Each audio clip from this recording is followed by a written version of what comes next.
Welcome to the Daily Bolster. Each day we welcome transformational executives to share their real-world experiences and practical advice about scaling yourself, your team, and your business. Welcome to the Daily Bolster. I'm Matt Blumberg, co-founder and CEO of Bolster, and I'm here today with Maëlle Gavet. Maelle is the CEO of Techstars. Good to see you, Maelle. Good to see you too, Matt. So you are in the business of working with founders. Techstars has how many founders graduate every year now? 500, 600, 700? So this year it's probably going to be around 700, and total we've made around 3,600 pre-seed investments since we started.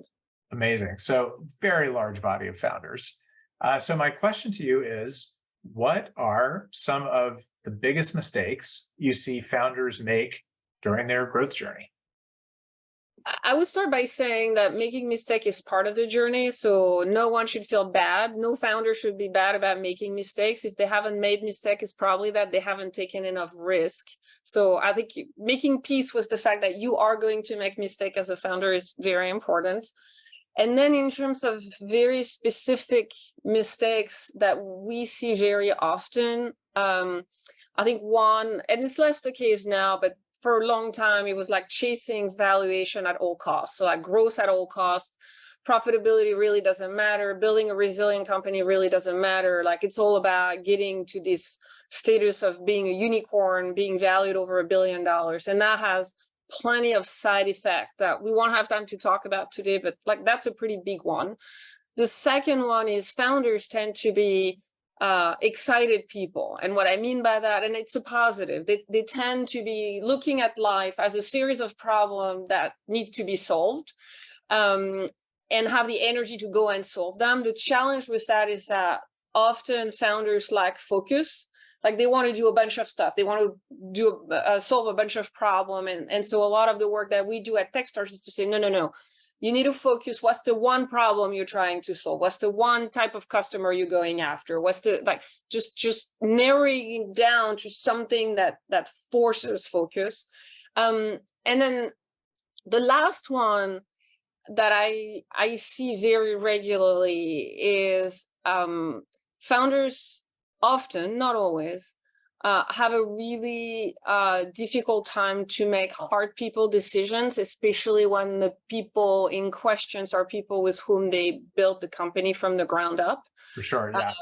And it's this question of, like, is the business a team or is the business a family? And what we're keep telling them is your business is a team. To be on the team, you need to perform. You need to have the skills that the business actually needs, that the team actually needs. You can be a fantastic human being and be a great friend of the CEO and have been through war with them,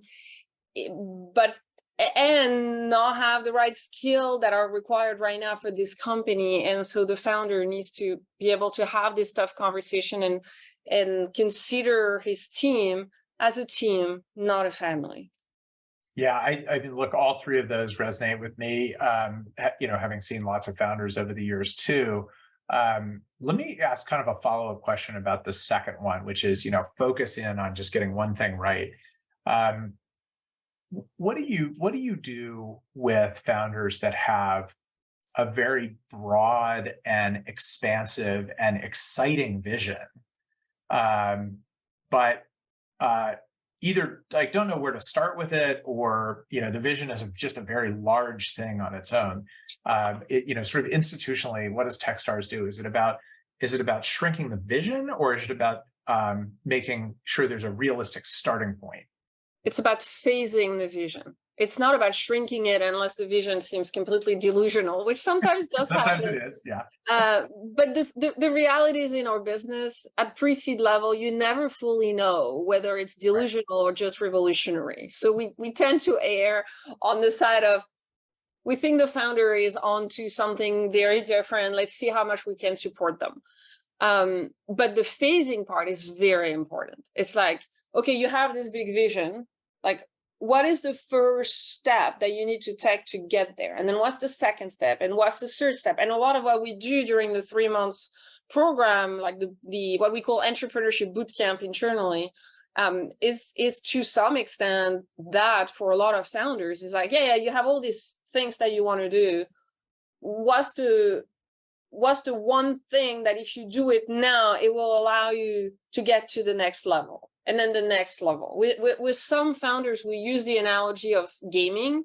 You're in a video game, and yes, there's a quest, and your goal is to go all the way to the end, but like, you still have to unlock level 2. Exactly. You have to unlock level 2. So why don't we focus on level 2 and like make sure that you unlock that while still looking for going after the big thing. Great advice, phasing the vision. And hopefully founders can listen to this and learn from the mistakes of others, while they will also, no doubt, as you say, make some of their own. Thanks for being with me, Maëlle. My pleasure.